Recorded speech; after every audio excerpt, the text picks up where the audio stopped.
Hi, have a step. Hi. Hi, how are you? I'm good. So we are talking live to the Marvel fans right now. They're live streaming this. This is live. Hello. How are you? So I can't hear anyone there. Yeah. no, just talk to me. It's okay. Yeah, okay, They're great. not screaming back at us right now. So Okay. yeah.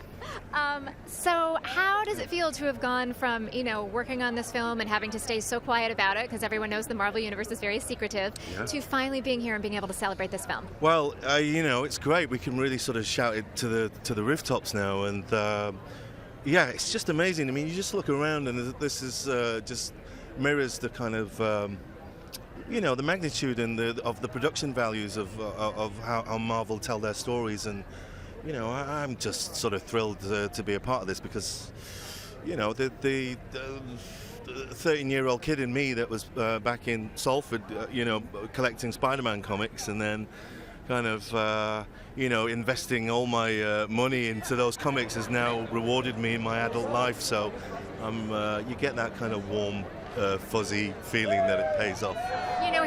Hearing you talk about books is making me thinking that you are perfectly cast as a master teacher librarian.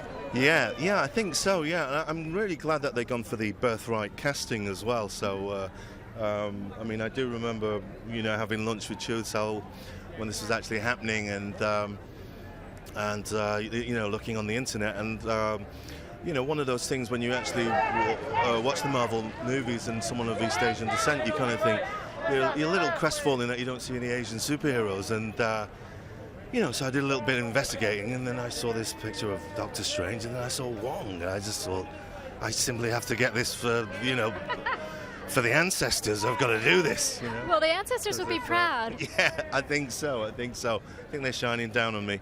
Well, so question two, because the Wong that we know from the comics Yeah. is different than the Wong that is realized in the film. Can you talk about that? Yeah, absolutely. I mean, when I sort of started doing the research for it, I looked at the copy of The Oath, and there were certain times in the 60s, there were certain aspects that I feel that we can really sort of tuck them into bed and leave them in the 60s, and we're creating a Wong of our times, I think, and we can lose the manservant and tea-making duties and really kind of move into this drill sergeant kind of librarian. It's not your average librarian. He's overdue books are fined with broken fingers. This is a Wong you kind of don't really want to mess with, and there's a real seriousness to him. There's as he understands the severity that lies ahead of trying to prep as many of the disciples as possible, protecting the relics, and getting ready, really, for the darker forces.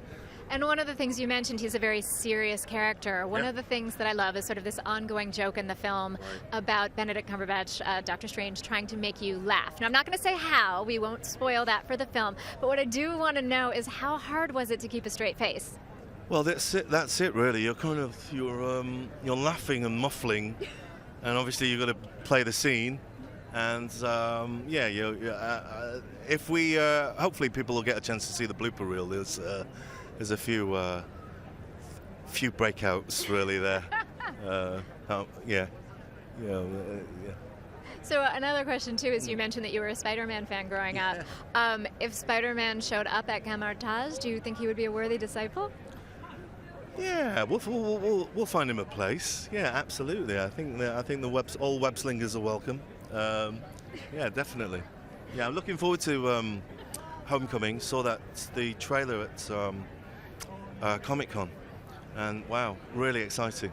Well, you guys had an amazing reception at so Comic-Con. much. Cheers. Have an incredible time tonight. Enjoy Thank the you. film, and congratulations. Thank you. Ladies and gentlemen.